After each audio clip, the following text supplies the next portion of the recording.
Who was Franklin Roosevelt? By Margaret Frith. Who was Franklin Delano Roosevelt? When Franklin Delano Roosevelt died in 1945, a young soldier stood in front of the White House remembering his president. I felt as if I knew him. I felt as if he knew me, and I felt as if he liked me. He was saying what so many Americans were feeling. FDR, as he was called, had been president since 1933. He was elected 4 times, serving for 12 years. This was longer than any other president before or since. When Franklin took office, there were lots of problems waiting for him. Banks were failing. People were out of work. Many had lost their homes. This was the Great Depression. Franklin wasn't a man to sit around and wonder what to do. In the first 100 days, he signed 15 major laws bringing help. No president had ever gotten so much done so fast. Franklin not only dealt with the Depression, he led the country through the dark days of World War II. What made him such a strong leader? Perhaps his strength came in part from a personal crisis. Happened when he was 39 years old. He was on summer vacation with his family. Overnight, he was struck with a disease called polio. Franklin never walked again. But he fought hard to stay strong and healthy. He never gave up. He ran the country with the same spirit and optimism. Not everyone liked Franklin's ideas. But most of the country loved him. Millions wept as if he were part of their family when they learned of his sudden death. Many could not imagine the United States without FDR as president. Chapter 1: Growing Up in Hyde Park. In a big house called Springwood, high above the Hudson River in Hyde Park, New York, a baby boy was born on January 30, 1882. At 8:45, my Sally had a splendid large baby boy. He weighs 10 pounds without clothes, his father, James Roosevelt, wrote.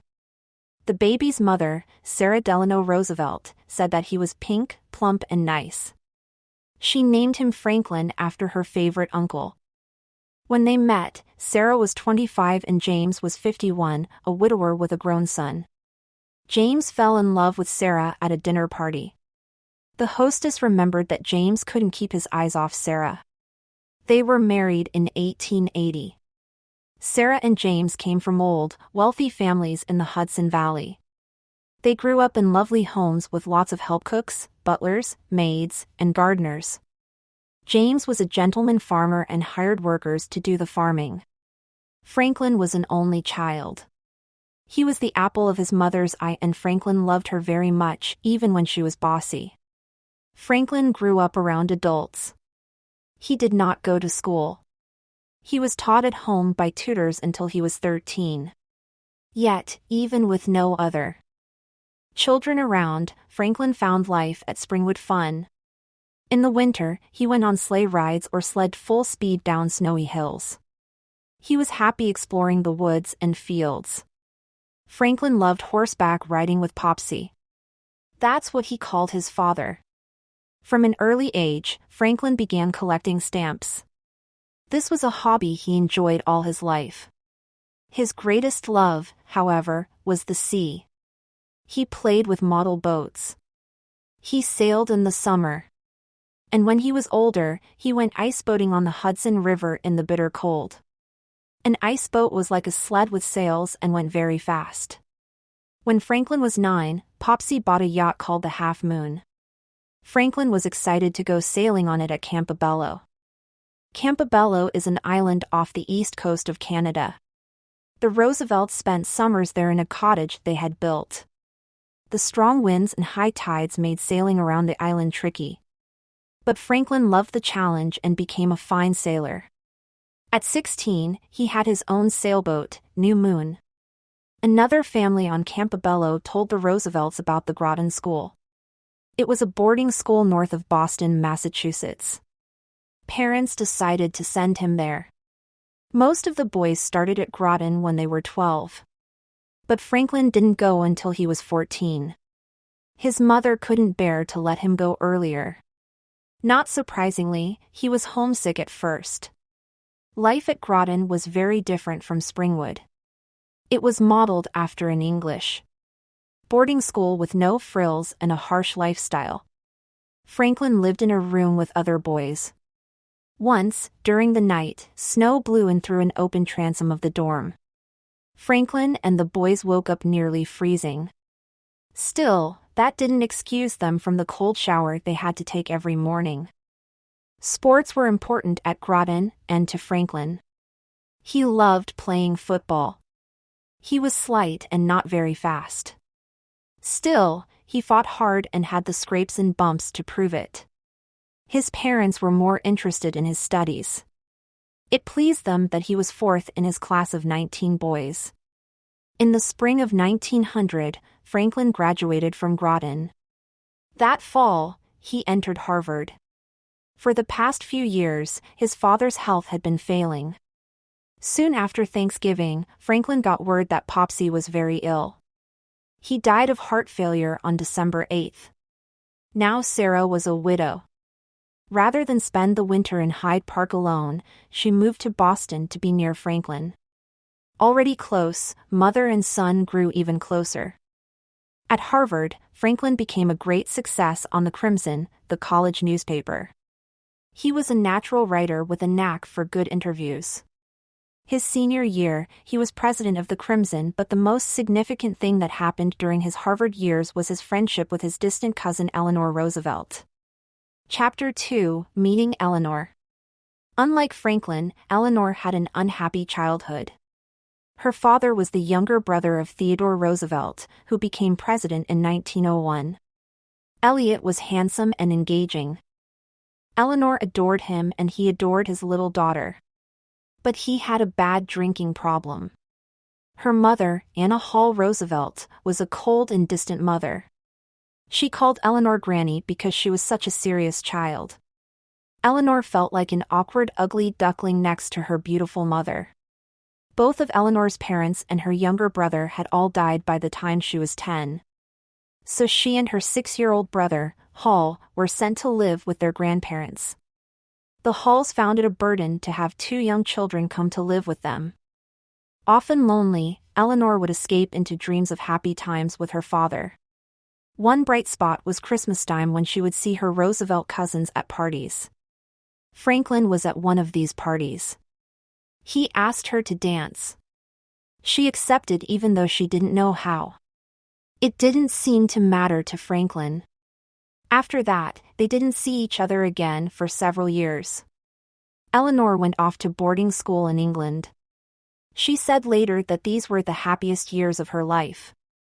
At 18, she returned to America.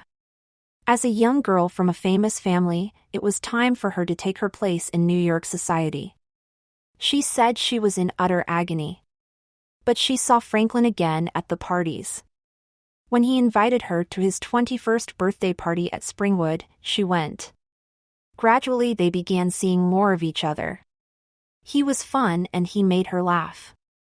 Franklin's mother didn't want her son to get serious about any girl. She wanted him to finish college and start a career. Yet Franklin grew fonder and fonder of Eleanor. She was smart and more interesting than other girls. She had lived and traveled in Europe. She spoke French even better than he did. And with her tall, slim figure, gold hair that fell below her waist, and lovely blue eyes. She was not an ugly duckling. Not in highsies. Franklin asked Eleanor to marry him and she said yes. Sarah was not at all pleased with the news. But she stayed calm and asked them not to rush into marriage. They were too young. So Franklin and Eleanor agreed to wait.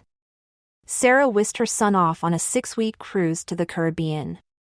Secretly she hoped he might forget Eleanor. Instead, the trip made him long to get back to her. Finally, in the fall of 1904, Sarah gave in and they announced their engagement. Franklin and Eleanor were married in New York City on March 17, 1905. Eleanor's uncle Ted, the president, gave away the bride. After a 3-month honeymoon, the couple returned to New York City. Sarah had taken care of everything, leaving Eleanor with nothing to do.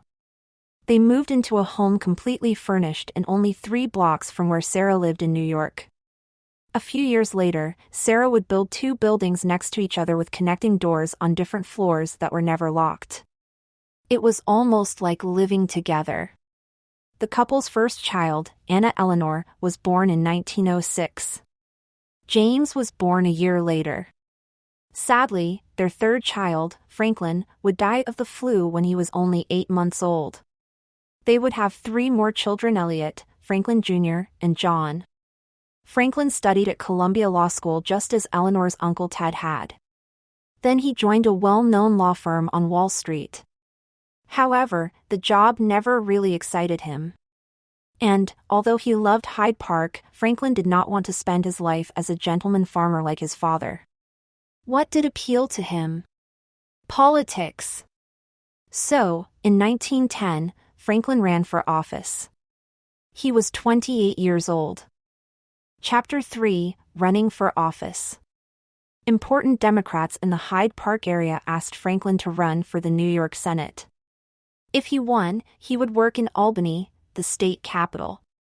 With a famous last name and the money to pay for his own campaign, Franklin seemed like a good candidate even though most of the voters in the district were Republicans. But he knew that the Roosevelt name wasn't enough. He needed voters to get to know him. So he hired a large, flashy, red automobile and asked a popular congressman to travel with him. Off they went in high spirits, flags flying, the wind in their faces.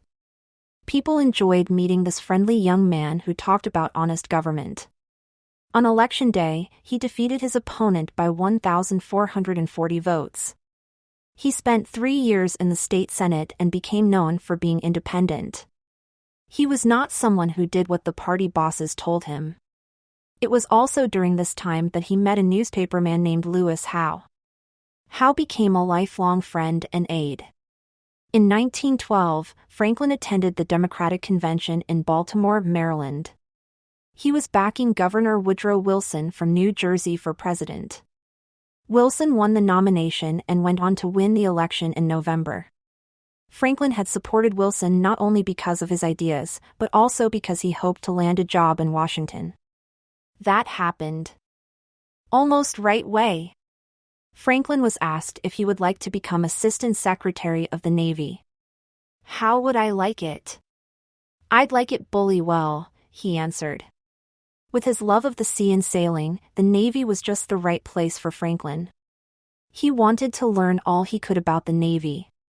He talked to everyone from admirals to sailors to builders in the yards. He visited naval stations around the country. It was not unusual to see him climbing up the rigging of a ship as it plowed through the waves. Even top admirals came to respect this young man who had never been in the Hay Navy himself. In 1914, World War I broke out in Europe. In 1917, the United States joined forces against Germany. Franklin urged the Navy to build powerful battleships. It was a proud day when he hammered the first bolt into a brand new battleship in the Brooklyn Navy Yard. It was named the USS Arizona. He also had a sharp understanding of warfare. Franklin convinced the Navy to lay a belt of underwater mines in the North Sea. German submarines had to pass through this area to get to the Atlantic Ocean in order to attack British and American ships. It was late in the war, but by blowing up German subs, the mines kept the ships safer. The war ended on November 11, 1918, with Germany's defeat. Franklin was sent to Paris to attend the Peace Treaty Conference. With the war over, Franklin was ready to return to private life. It was 1920, a presidential election year. To Franklin's surprise, the Democratic candidate for President James Cox asked him to run as vice president. Franklin threw himself into the campaign. He visited 20 states by train, traveling 8,000 miles. He spoke to farmers, factory workers, city workers, businessmen, and women who were voting for the first time. Franklin and Cox weren't expected to win, and they didn't. In fact, they lost badly. But Franklin loved the race. All across the country, people got to know the sunny, optimistic man from New York who seemed to have a great future ahead of him. Chapter 4: facing a crisis. In 1921, Franklin was back in New York working as a lawyer. That August, he joined Eleanor and the children at their cottage on Campobello. One morning, when the family was out sailing, they saw smoke rising from a small island. They sailed over and found a brush fire out of control. Franklin cut evergreen branches and they beat at the flames for hours. Finally, they got the fire out back on Campobello. Franklin and his sons went for a swim. Then Franklin sat around in his wet bathing suit looking at the mail. He felt cold and his back ached, so he went to bed early. The next day, he woke up and could hardly stand. Eleanor called a doctor. He thought Franklin had a cold. But as the days went by, Franklin grew worse. He couldn't get out of bed. His whole body ached. He was in terrible pain. Another doctor came. He said the same thing. Franklin had a bad cold. Finally, Eleanor had a doctor from Boston come down and examine Franklin. He knew immediately what was wrong. Franklin had polio. Polio was a virus that caused high fevers and often left people unable to walk. Eleanor took Franklin home to New York. If he felt scared or worried, he didn't let on. Right away, he started exercising at home. He was determined to walk again. In February, Franklin got steel braces for his legs. They were attached to leather belts around his hips and chest. When the hinges at his knees were locked, he was able to stand but not walk. Later, when he was president, he had his braces painted black. He wore them with black shoes and socks so they wouldn't be noticed. Sarah convinced Franklin that he would be more comfortable at Springwood. So the family moved to Hyde Park. It was hard for Eleanor. Once again, her mother-in-law was in charge. The bedrooms at Springwood were on the second floor. There was no way Franklin could use the stairs. Luckily, the house had a trunk lift for luggage. It was the size of an elevator, so Franklin could fit in it in his wheelchair. It was hauled up and down with ropes and pulleys.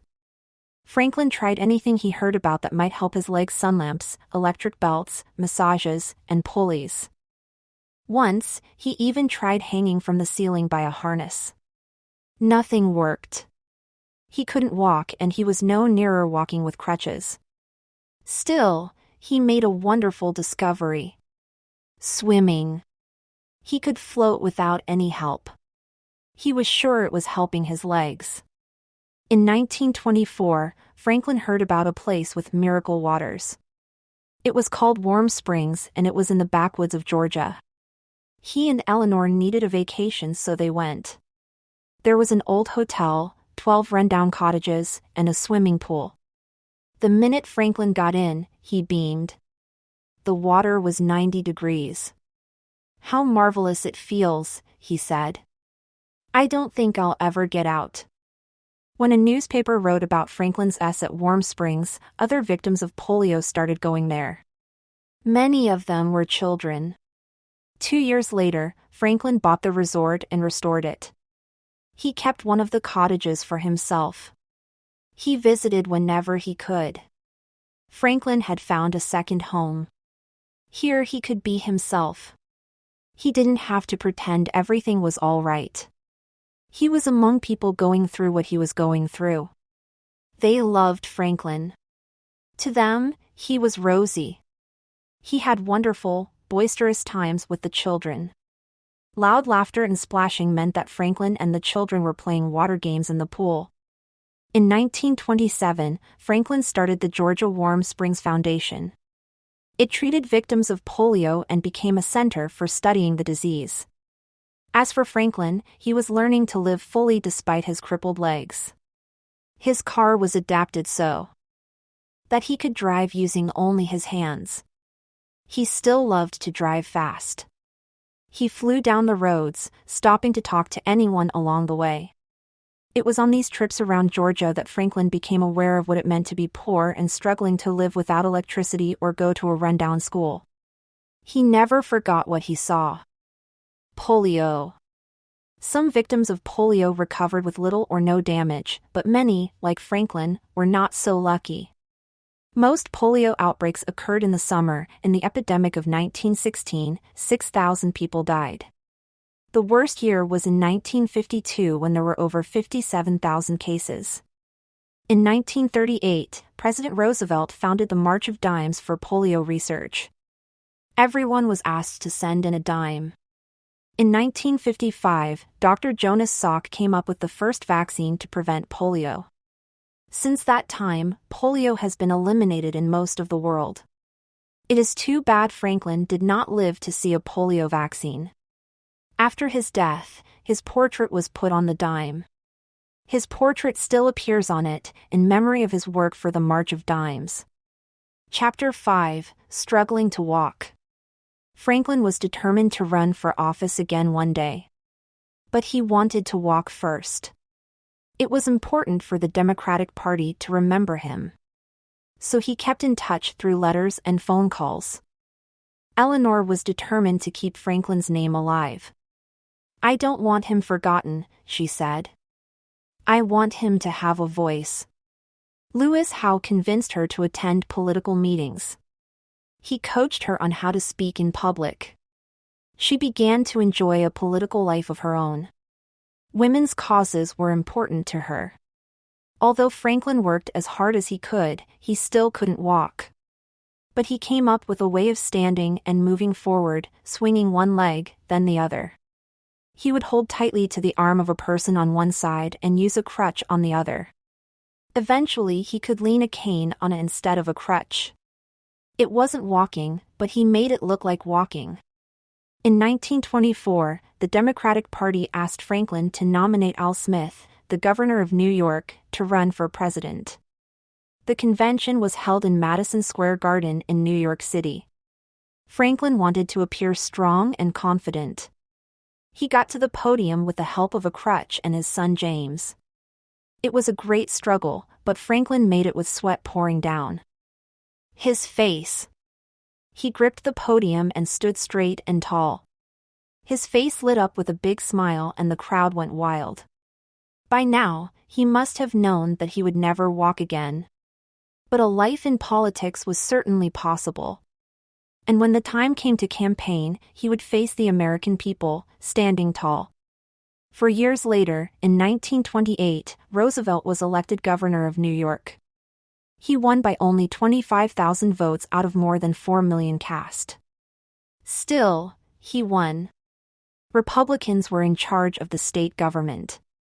At his opening address, Franklin was charming and cheerful. He spoke of new laws to protect workers and unions. But the Republicans were not interested in hearing about these issues. Then, in October 1929, the unexpected happened. The stock market on Wall Street crashed and the country turned upside down. People lost their money. Then they lost their jobs. This was the beginning of the Great Depression. By 1932, at least 12 million men and women were out of work. They lined up at soup kitchens for free food. Many lost their homes and had nowhere to live. With only the clothes on their backs, they gathered in squatter camps sometimes called Hoovervilles after the President Herbert Hoover. Franklin was convinced that now was the time to run for president. He campaigned across the country on the Roosevelt Special. At every stop, this tall, attractive, confident man stood and promised to get people back to work. He offered them a future. Americans listened and saw a leader they could count on. Franklin beat his opponent, President Herbert Hoover, by landslide. Out of 48 states, he lost only 6. The Roosevelt era had begun. Chapter 6, Becoming President. Franklin's campaign song had been "Happy Days Are Here Again." After he was sworn in as the 32nd President of the United States, Franklin spoke to the nation. He promised them action and action now. He was going to start new programs to help them. He said, "The only thing we have to fear is fear itself." People were certainly afraid. They no longer trusted banks to keep their money safe. So they lined up to take out their savings. Without money, banks were collapsing all over the country. Immediately, Franklin declared a 4-day bank holiday. No one could take out money because banks were closed. Franklin hoped this timeout would calm people down. The holiday worked, but Franklin had no way of knowing that beforehand. All his life, Franklin was willing to experiment. If he tried something and it didn't work, he would try something else. He wanted to hear ideas and opinions from lots of people. Above all, try something. Franklin gave his first fireside chat on the radio. He wanted everyone to understand what he was doing to fix the banks. It is safer for you to keep your money in a reopened bank than to keep it under the mattress, he told them. The White House received thousands of letters and telegrams. The fireside chat was a huge success. The president had spoken to people as a friend. They felt he cared about their problems. Fireside chats on the radio. In the years that Franklin was president, he held 31 of his famous fireside chats. They allowed Franklin to explain what the government was doing and why. He wanted to reach as many people as possible. His talks were usually broadcast on Sunday evenings at 9 o'clock when most Americans listened to the radio. Ford would begin by saying, "I want to talk for a few minutes with the people of the United States." He worked hard on what he said and how he would say it. "I'll just think out loud," he would tell his secretary, "and you write it down." During a fireside chat, Franklin had people sitting in the room with him. He could look at them and imagine Americans all across the country listening to him on the radio. And, indeed, they felt as if Franklin was right in their homes talking directly to them as a friend. One time he heard a whistling sound coming through a gap between his front teeth. He didn't like it, so he had a special bridge made just for his fireside chats. In the first 100 days, Congress passed 15 major laws to help people get back to work.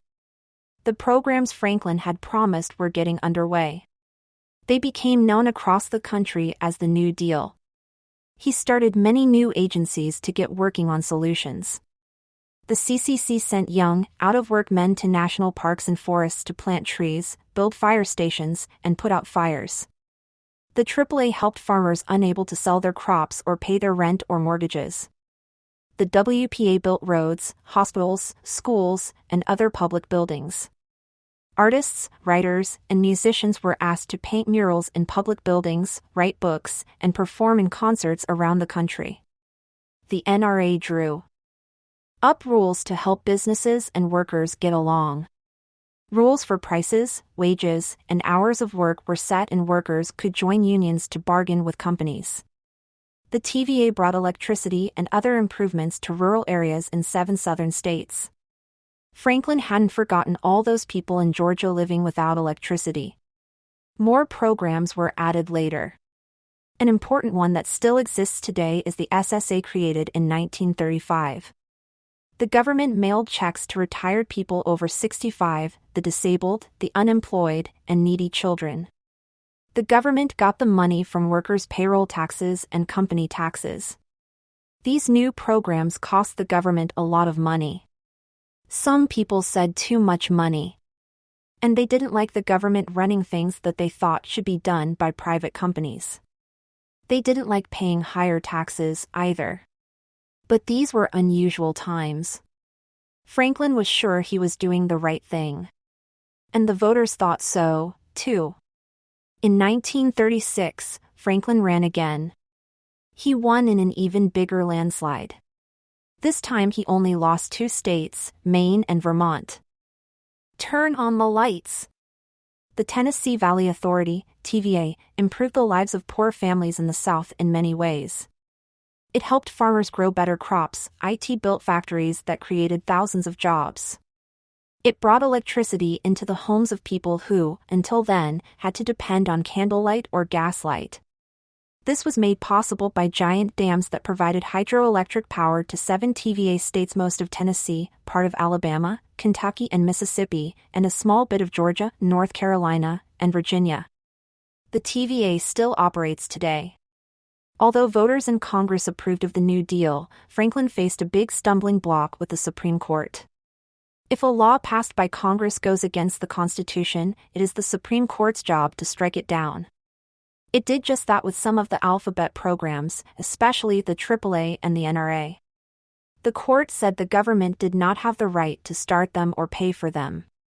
Franklin was furious. He had not appointed any of these judges to the court. They were all conservative judges who believed in as little government as possible. Franklin wanted liberal judges who believed that it was the government's job to be involved. Besides, 7 out of the 9 judges were over 70 years old and appointed for life. He claimed they weren't getting enough work done fast enough. Franklin decided to pack the court by appointing an additional judge for every judge over 70. To Franklin's surprise, Congress didn't like this idea at all. And neither did the people. Thousands of letters of protest came in. It was not often that Franklin lost a battle.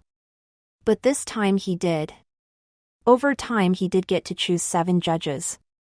But his power had been checked. Chapter 7, Living in the White House. "How do you like being president?" a reporter once asked Franklin. "I love it," he answered in a great, booming voice.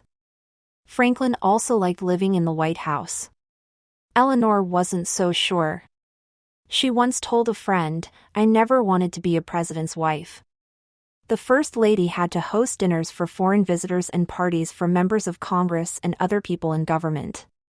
She would stand for hours shaking hands. Sometimes, however, Eleanor found being the First Lady fun. When the famous pilot Amelia Earhart came to town, she took Eleanor flying. "It was like being on top of the world," Eleanor said. Eleanor also traveled around the country for Franklin. He needed someone he could trust to see how his New Deal was working. He said that she was his eyes and ears. In West Virginia, she went down into a coal mine to talk to the miners. When Sarah heard about this, she wrote to Franklin. "I see she has emerged from the mine. That is something to be thankful for." Traveling gave Eleanor a chance to speak about her own causes. She was a champion of the rights of African Americans and women. She urged Franklin to appoint more African Americans and women to government jobs, and he did. Eleanor constantly wrote memos to Franklin about things she wanted him to do. They were put in a basket in his room each night. He'd read them before bed. The pile got so high that he told her she could only give him 3 memos a night. Eleanor and Franklin were not the only Roosevelts living in the White House.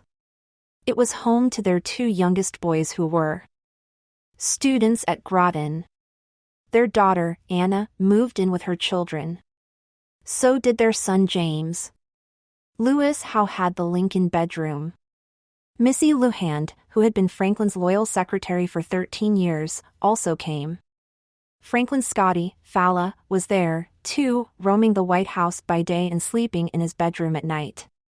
Franklin's bedroom was on the 2nd floor along with his private study where no one went without being asked. He kept his stamp collection on a desk near the door. Being president had its advantages. He asked the State Department to send him stamps on letters from other countries. Every Saturday, a package arrived at the White House. Franklin woke around 8 every morning. He ate his breakfast and read the newspapers in bed.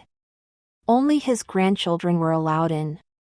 He didn't mind at all if they jumped on his bed. He enjoyed it. Then he dressed and went over his schedule with Lewis Howe. At 10 o'clock, he went down to his office. Each visitor was only supposed to stay around 15 minutes. But Franklin loved to talk and he loved to listen. That's how he learned a lot. So he hardly ever kept to the schedule. He had lunch around 1. Depending on the day, he met with his cabinet or advisors.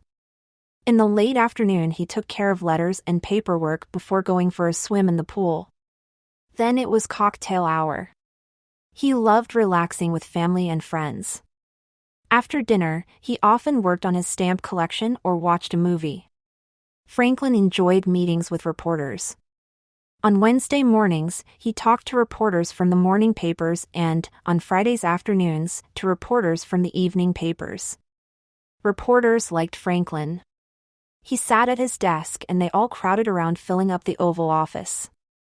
Sometimes a reporter would fall right onto his desk from all the pushing to get to the front. Unlike other presidents, he didn't ask to see questions beforehand. They could ask whatever they wanted. Sometimes he didn't want to answer. But he knew how to charm them so they didn't hold it against him. Marian Anderson sings. In 1939, Marian Anderson, a famous African-American singer, was to give a concert in Constitution Hall, in Washington, D.C. The hall was owned by a women's group called the Daughters of the American Revolution, DAR. They refused to let an African-American perform there. Eleanor had been a member of the DAR. But now, not only did she resign, she also found another place for Marian Anderson's concert, the Lincoln Memorial. On Easter Sunday afternoon, 75,000 blacks and whites crowded along the edge of the reflection pool to hear Marian Anderson. Millions more listened from home on their radios. Marian Anderson opened the concert with America. His life as president was exciting. Still, from the moment he took office, his goal had been to get people back to work. By the mid-1930s, times were getting better, but the county was not out of the Depression. Then another problem, a big one, loomed across the Atlantic Ocean. Chapter 8: Going to War. In 1933, Adolf Hitler had become Chancellor of Germany. This was the same year that Franklin became president. Hitler built up a mighty army. His aim was to conquer countries all over Europe. Germany would be the most powerful nation on earth. In 1938, the German army rolled into Austria. During the next 2 years, Czechoslovakia, Poland, Norway, Denmark, the Netherlands, Belgium, Luxembourg, and finally France fell to Germany. The people of Britain knew they could be next. America had sent troops to Europe to fight in World War I. Over 116,000 U.S. soldiers had died. Americans didn't want to fight another war in Europe. In fact, Congress had passed laws to make sure America stayed out of wars between other countries. The U.S. couldn't help any side, it couldn't even sell weapons. Still, Franklin knew that the U.S. would probably become involved in the war one day. Germany might not attack America soon, but if it controlled all of Europe, it might. Hitler was an enemy to be feared. Not only did he want to control the world, he wanted to get rid of what he considered inferior races, like gypsies and Jews. Nazi death camps were set up in countries Hitler had invaded. Before the war ended, more than 6 million Jews were killed in these camps.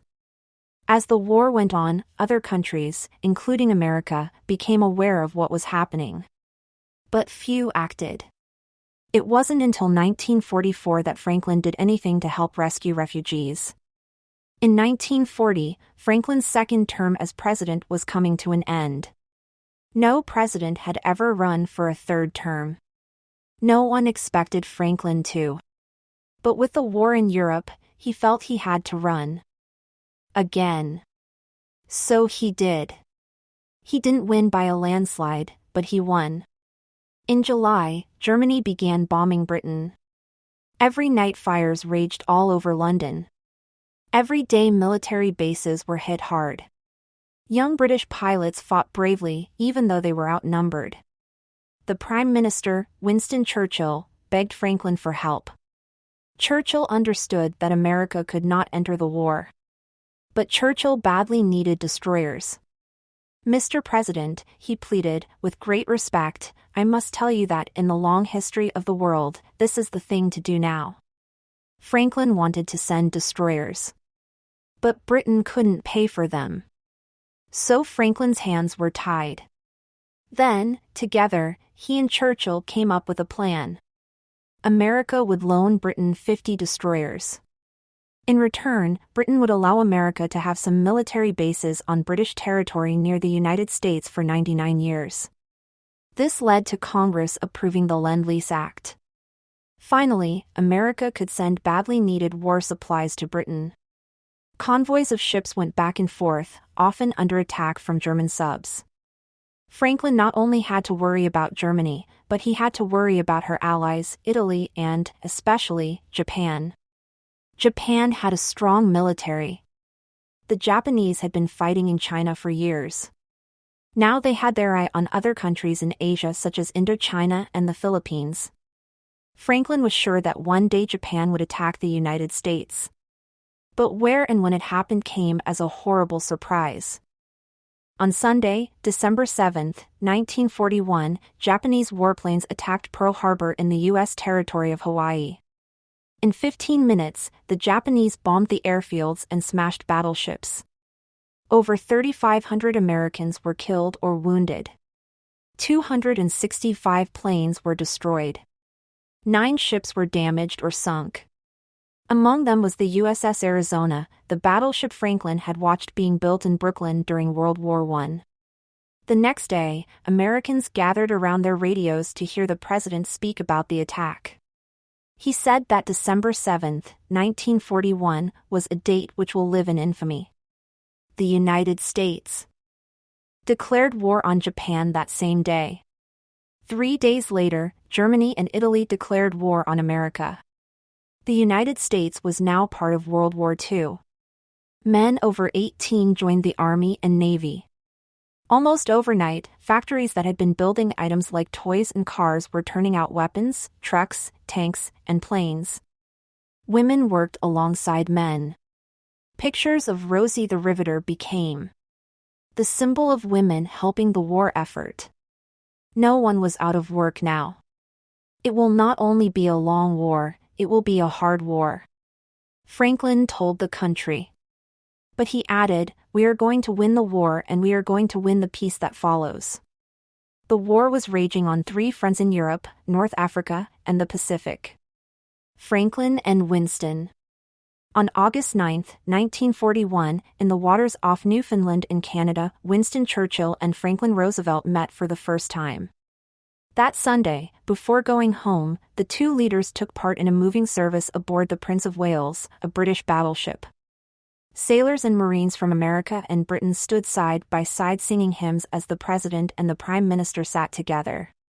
It was the beginning of a wonderful friendship between 2 giants of their generation. During the war, they would meet 11 more times, in Europe and in North America. A breakthrough came in the Pacific on June 4, 1942, at the Battle of Midway. The Americans had broken the Japanese's secret codes, so they knew about the attack and were ready. The battle went on for 4 days. When it was over, the Americans had sunk all 4 Japanese carriers. Finally, the U.S. Navy had a victory. Japan never took control of the seas again. Still, a long struggle to victory lay ahead as brave soldiers fought fierce battles on Okinawa, Iwo Jima, and other Japanese islands. Japanese camps. After Pearl Harbor, fear spread that the Japanese might attack the mainland. That never happened, but people were panicked. Most of the Japanese Americans in the United States lived on the West Coast. What if some of them were spies? In February 1942, Franklin signed an order which forced Japanese Americans on the West Coast to spend the war in armed camps surrounded by barbed wire. About 110,000 people had to leave their homes and take with them only what they could carry. Men, women, children, and elderly people all had to go. It was a terrible thing to do. None were convicted as spies, and about 20,000 Japanese American young men joined the U.S. Army and fought bravely in North Africa and Europe. When the war was over, people were let go with $25 and a train ticket. Most had lost their homes, their farms, and their businesses. Finally, after many years, each detainee or their heir was given $20,000 by the government. The invasion of Europe took place on June 6, 1944. It became known as D-Day. Nearly 5,000 ships ferried over 100,000 men across the English Channel to the beaches at Normandy in France. They met heavy fire from the Germans and Allied losses were staggering. But they held their beachhead and, within 2 weeks, close to 600,000 soldiers and equipment had landed at Normandy. It was an unbelievable accomplishment. 11 months later, on May 7, 1945, Germany would surrender. Chapter 9. Saying Goodbye. At home in 1944, it was time for a presidential election. Not only was Franklin running the war as commander-in-chief, now he was running for a fourth term as president. Senator Harry S. Truman from Missouri was his running mate. Franklin was tired. Still, he campaigned with the same confidence, charm, and good humor. He told crowds that his opponents now were attacking his little dog, Fala. With a straight face, he said, "Well, of course, I don't resent attacks, and my family doesn't resent attacks, but Fala does resent attacks." Everyone burst out laughing. It came as no surprise when Franklin won again. After all, America was in a war and many people felt that it was no time to change presidents. In January 1945, Franklin traveled to Yalta on the Black Sea to meet with Churchill and Joseph Stalin, the Russian leader. Franklin's goal was to get a promise from Stalin that Russia would help fight Japan. And he wanted Stalin to agree that Russia would be part of a world peace organization after the war. It would become the United Nations. Franklin returned home with Stalin's promises, looking tired and drawn. He had dark circles under his eyes and he had lost weight. Eleanor was worried about him. He told Congress about the trip to Yalta. For the first time, he did not stand when he spoke. "I hope you will pardon me for sitting down. But I know that you will realize that it makes it a lot easier for me in not having to carry about 10 pounds of steel around on the bottom of my legs, and also because of the fact that I have just completed a 14,000-mile trip." Soon after, Franklin went to Warm Springs for a much-needed rest. Eleanor stayed in Washington, but friends traveled down with him. After the first week, he looked better and was enjoying the company. On April 12th, he woke up with a headache and a stiff neck. He ate breakfast, dressed, and joined friends. His cousin remembered him looking particularly handsome in a gray suit and crimson tie. Just before lunch, he was sitting at a table going over the mail. Suddenly he said he had a terrific headache and slumped down. A doctor was called, but it was too late. A little before 3:30 p.m., Franklin Roosevelt died of a burst blood vessel in his brain. He was 63 years old. Not just the country, but the whole world was stunned by the news. Eleanor came down from Washington to take her husband home. The railroad station at Warm Springs was packed with friends and neighbors who had come to say goodbye to their old friend. As the train wound its way to Washington, crowds of people stood along the tracks, weeping. A reporter wrote, "They came from the fields and the farms, from hamlets and crossroads, and in the cities they thronged by the thousands to stare with humble reverence and awe." In the morning, the train arrived in Washington, D.C. A caisson, drawn by 6 white horses, carried Franklin's coffin to the White House. There was a funeral in the East Room that afternoon. In the evening, the train continued up along the Hudson River to Hyde Park, where Franklin was buried at home at Springwood the next day. "The funeral was very beautiful," a friend wrote. "The day was gloriously snappy, very sunny and blue, white lilacs were in bloom, and the birds were singing." Harry S. Truman was now president. Less than a month later, on May 7, 1945, Germany surrendered. In August, Truman gave orders to drop atomic bombs on 2 cities in Japan, Hiroshima and Nagasaki. Scientists had been secretly working on the atomic bomb since 1941. Japan surrendered on September 2, 1945. World War II was finally over. Soon after Franklin's death, a young soldier said what so many Americans felt about him. "I can remember the president ever since I was a little kid. America will seem a strange empty place without his voice talking to the people whenever great events occur. I can hardly believe he is gone."